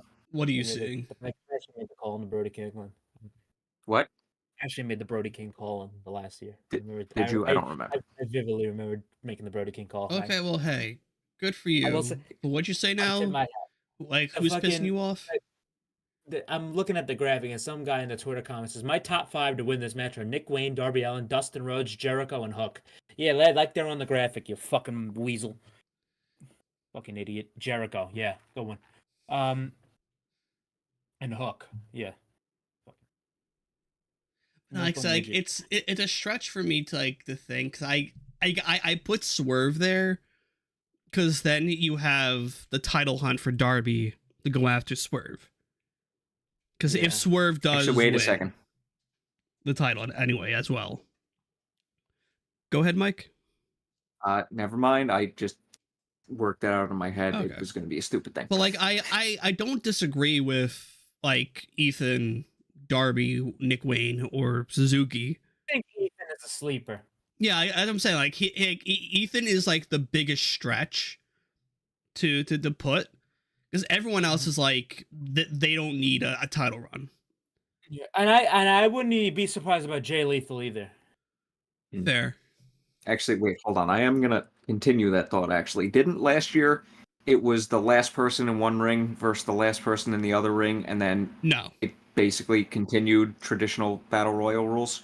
no. I think it was just Because, like because Brody King choked Darby out, and he like hung Darby, and then he it was a tossed him out. hodgepodge. It was like everyone's fighting everyone across the whole thing. I don't... Was it? I don't remember that. No, because it was 2 rings. There was like a red ring and a blue ring. Yeah. And I thought it two- was. I thought. two separate... That was technically 2 separate matches. Okay, shit. I thought it was just a hodgepodge of everything. No, because I feel like I would have... Yeah, Like, it we was- all it would have was- remembered yeah, that off the Yeah, spot. I remember it was the red ring and the blue ring. Yeah. But anyway, after that, yeah, we got Which are the both Collision. now covered in blood. I think the only thing we have for Collision announced has been the House of Black versus the Acclaimed. So yeah, that should be good. But then it was time for the main event. It's Our sad. long Dear main event. Actually, Lord. I'm not gonna show the Twitter, but Stokely got fucking killed on Twitter. You got Blockbuster. You fucking man down. What? So man like down Sophia Vergara. Vergara, like Speaking of Ethan divorced. Page, there's a fucking famous picture of Sophia Vergara and Ethan Page at PWG. There's also just a famous picture of her taking a picture and thinking they're all dead in the ring. But That was so Ethan Page's ass. so she divorced her husband. I forget his name. I just know he played Flash. Manganiello. Oh, okay, thank you. Joe Only reason Manganiello. I know because I have a friend with the same last name. I just know him from playing Flash in Spider-Man 1. So they got him? divorced. Yeah, that's him. I remember he got into beef with fucking MJF back at the start of Dynamite because MJF made that post like I don't play D&D and it was like him in the gym and stuff like that.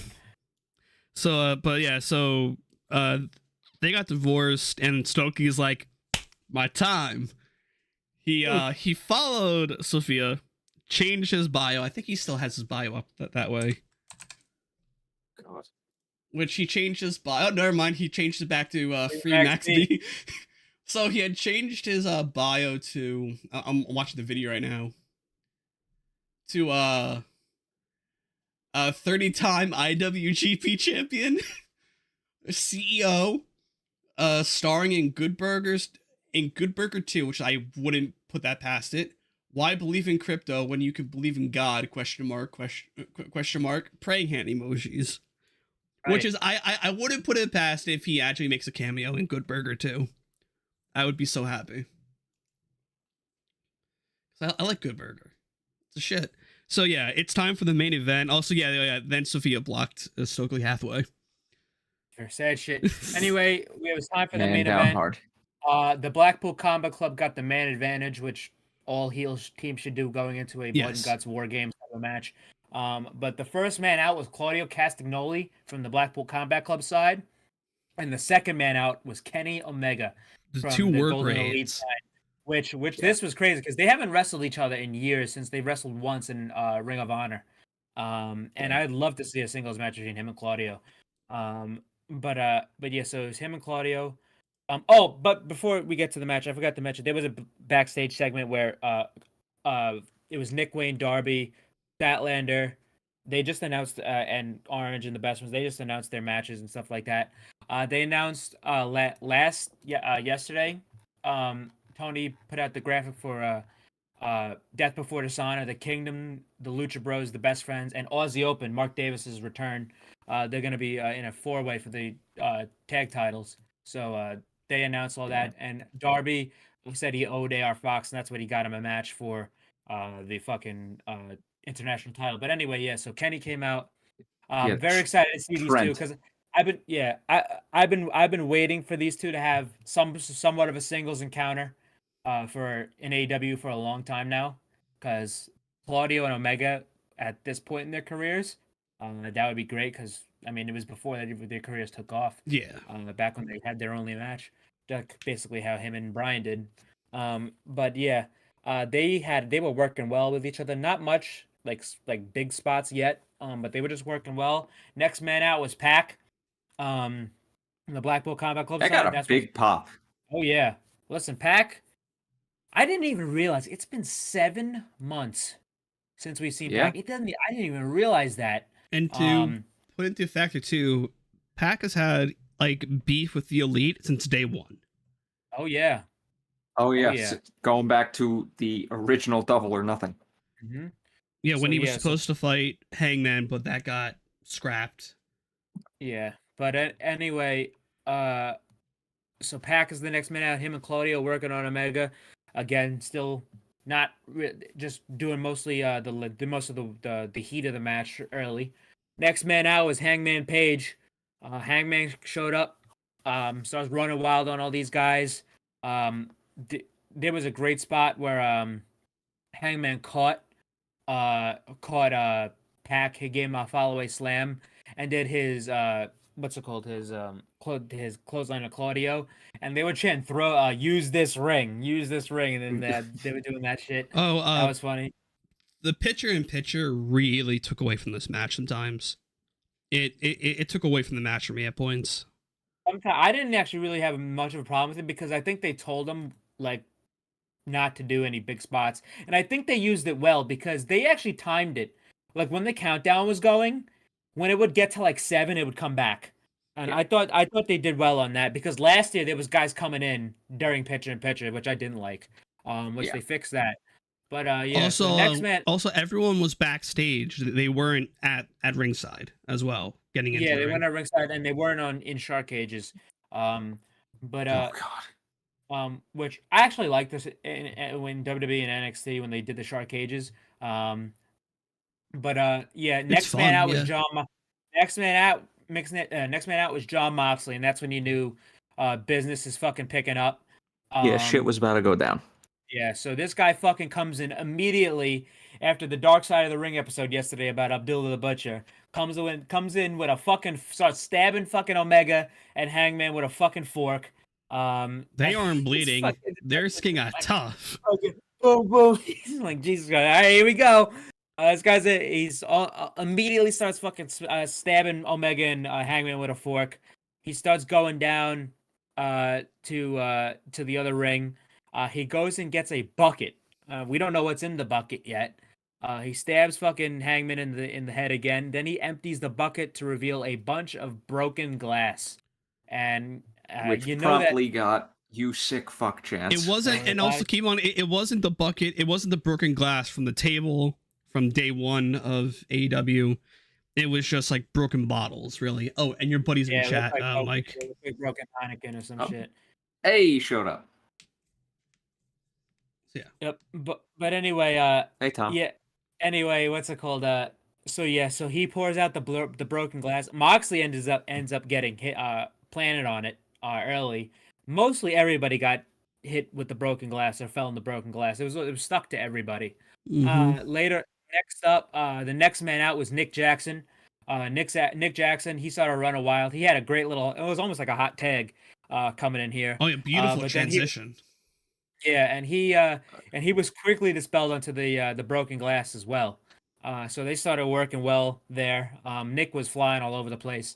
Next man out was Wheeler Yuta. Wheeler Yuta, he showed up. He came out with a chair. He was there with a chair. I mean, we're not gonna do play by play because there was so much shit and it was a damn near 40-minute match. Mox brings out a bed of nails. Yeah, That was Fucking bed of so yeah. nails. Oh yeah, so Hey Tom. then, but yeah, so there was I don't know when the bed of nails was taken out. I feel like that was taken out During one of the pictures in before pictures. Takeshita. Yeah, No, I think that was. I'm pretty sure that was taken out for Takeshita, like yeah. right after picture in picture. Yeah, because Tetsuya's like, I'm not fucking bleeding in this match. Fuck you. So yeah, the board of nails come, the bed of nails. I saw this. I'm like, what the? Fuck? No wait. It was still in when Kotobushi came in because Mox was standing on his hand. Yeah. All right. So what's it called? Yeah, Mox was standing on Kenny's hand. Yeah. So it was out. It probably got pushed out during one of the pictures in picture. Yeah. So yeah, they brought out the bed of nails. I was like, what the fuck are they gonna do with this fucking thing? And fucking Kenny gets thrown into it. It falls on him. Scrapes him on the left arm. How do you fall into this shit? And but then the next man out was after Wheeler Yuta. It was Matt Jackson. Matt Jackson is out here. He ran wild. Yuta was fucking stabbing Nick in the head with a fork. Moxley gave him one. Matt's out. He's running rampant.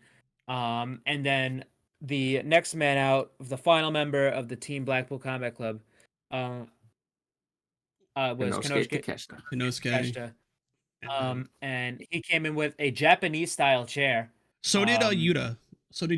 No, Yuta had a regular chair. No, Yuta came out with the Japanese chair, then he got a normal chair. No, he came out a regular No, chair. I can tell you right now, he came out with a Japanese style chair, and then he had a normal chair. Let me look at the video. Oh no, he did. You're right. Oh shit. Anyway, hold on. What happened? What? The fuck is going on? I gotta sneeze. Oh, this is gonna hurt. Oh boy. Yeah. So. Oh no, never mind. Bless you. Okay.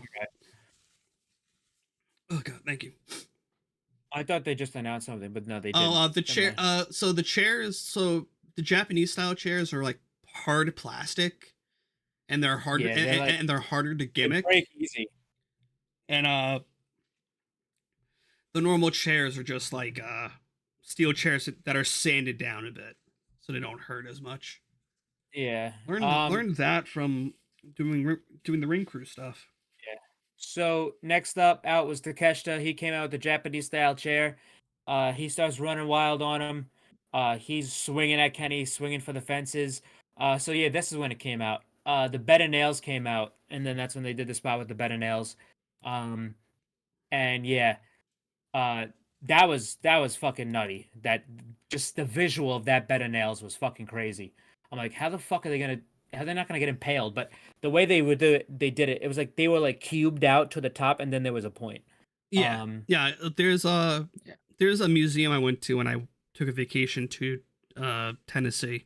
Don't ask why.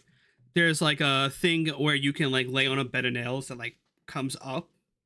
It's very jarring, but like but that's really easy to gimmick, but also really easy to fuck yourself up with.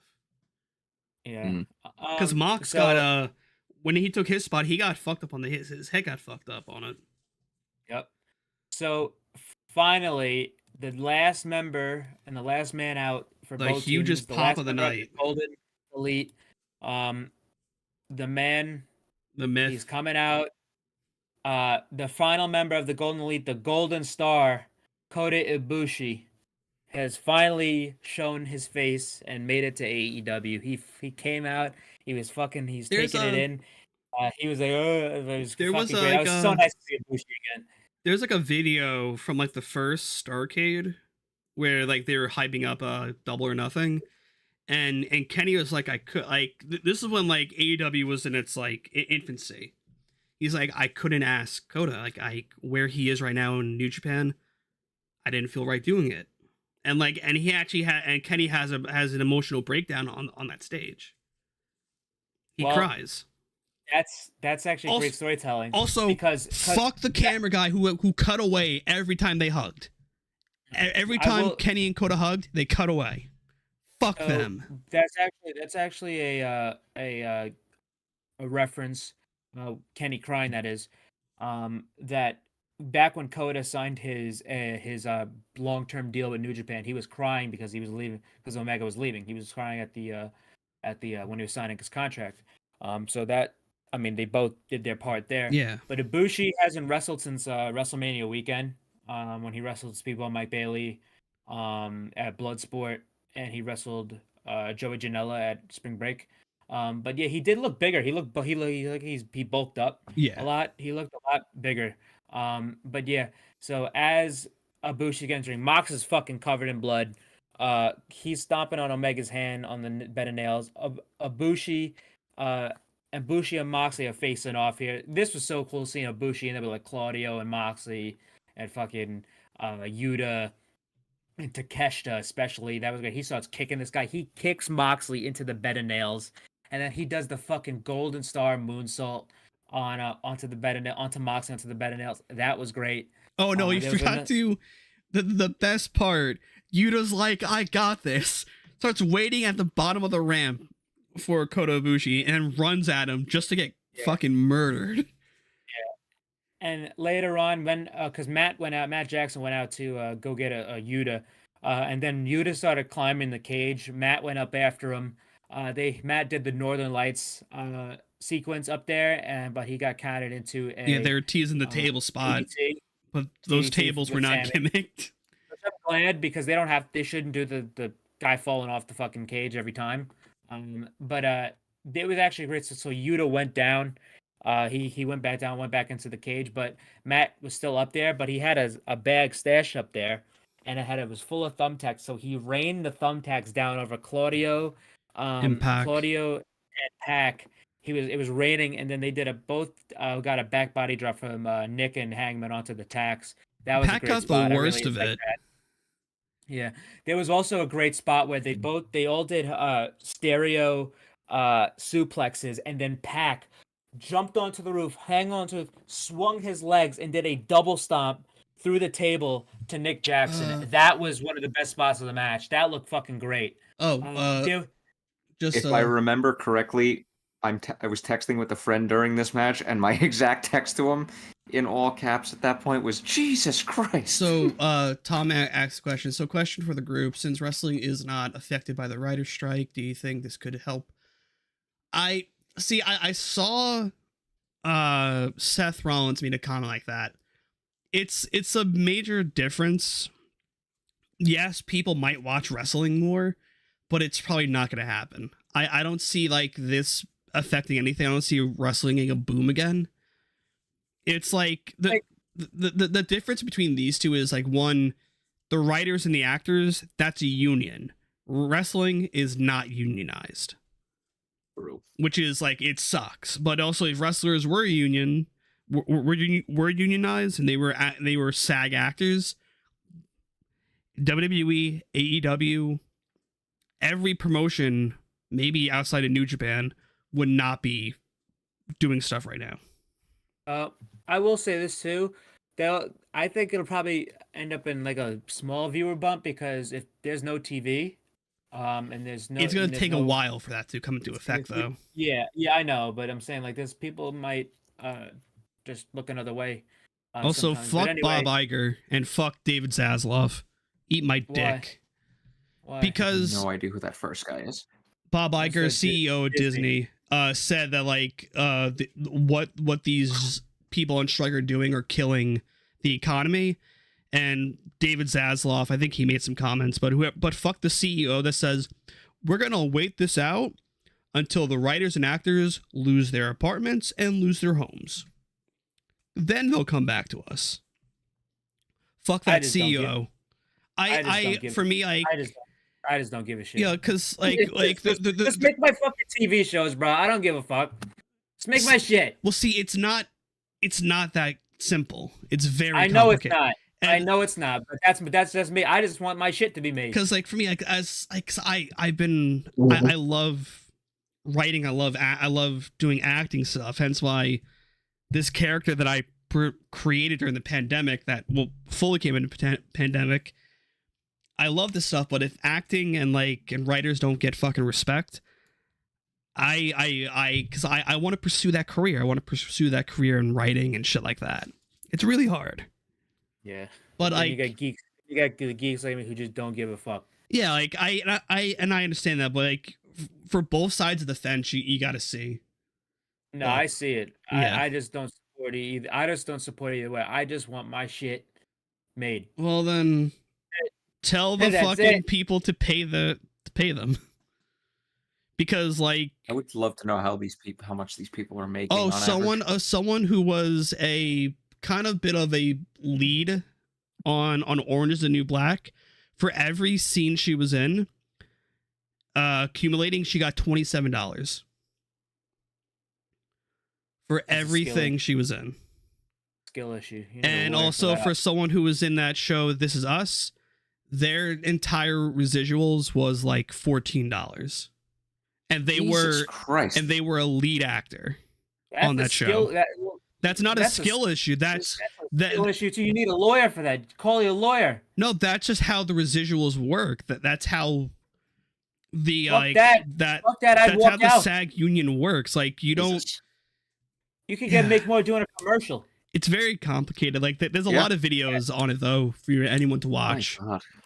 But okay, yeah. So this main event though was just So then they did a great spot where they did a little callback to All In, where Ibushi did the buckle bomb into the Bucks doing the power to the buckle bomb approved.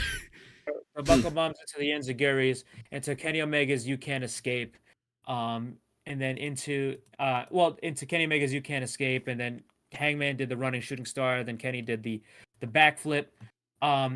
Basically, that was a reference to the Golden Elite All In with Ibushi, the Bucks versus Rey Mysterio, Bandito, and Rey Fenix. So that was cool. But yeah, there was a bunch of great. There was the great spot where both teams went back to their rings, and then they fucking ran into the middle and started fighting. Kenny went for the One Winged Angel to Pac. And Pac transitioned into the Brutalizer. Everybody was in a submission. Everybody on the Golden Elite team was in a submission.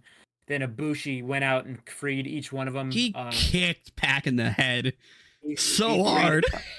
He freed all of them.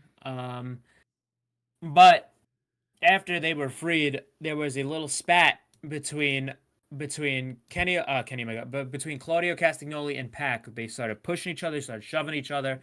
Moxley tried to get them in control. After Claudio uppercut him by accident.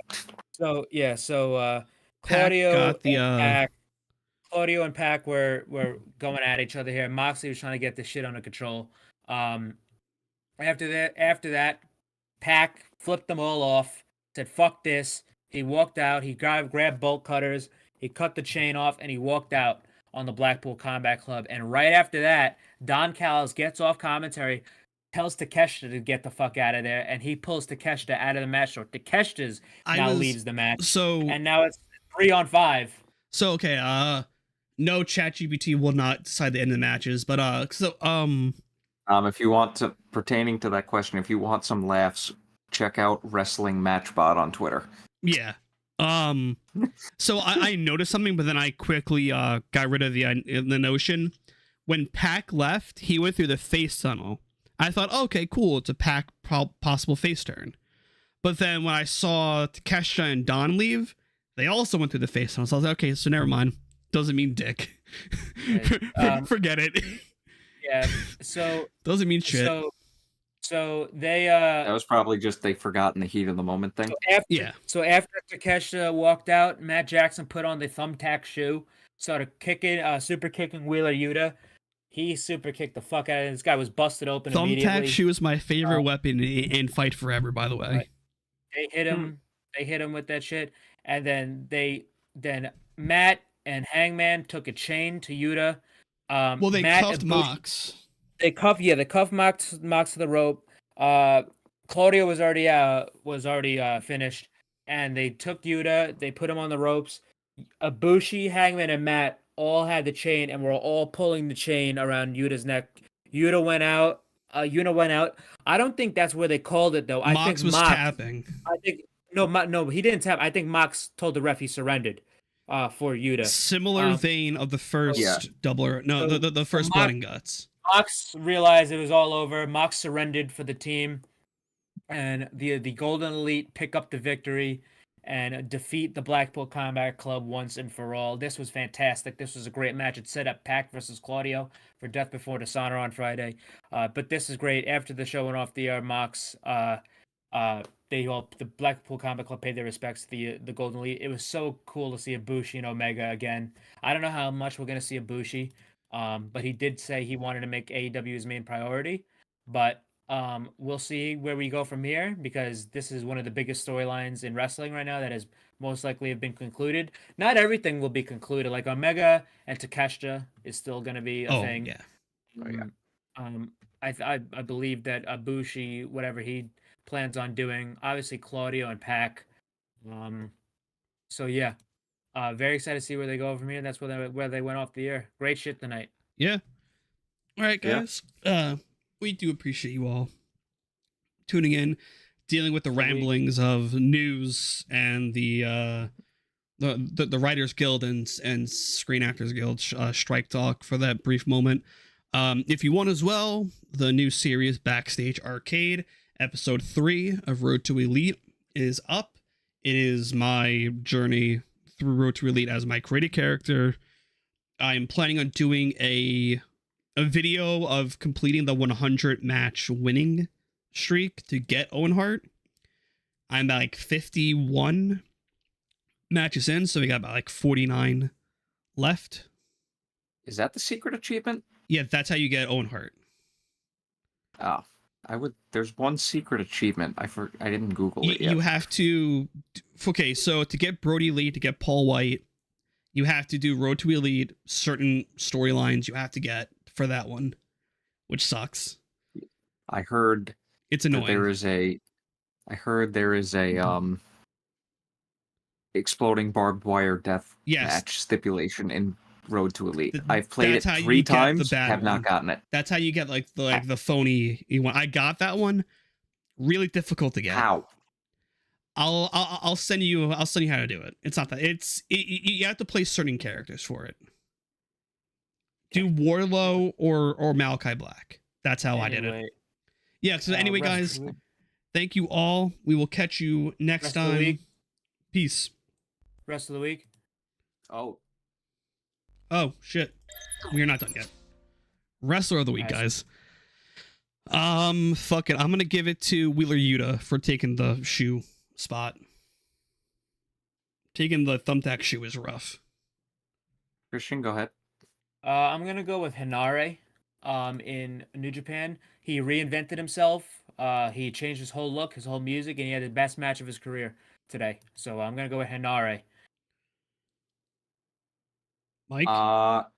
Screw it. I will just go Pac for that fucking table spot. Okay. And I say the consensus one, Kota Ibushi. Yeah. Welcome back, brother. Yeah. I didn't say Kota in case anyone wants to pick out Kota. And also honorable mentions to FTR, Juice, and Jay for that incredible tag match. Absolutely.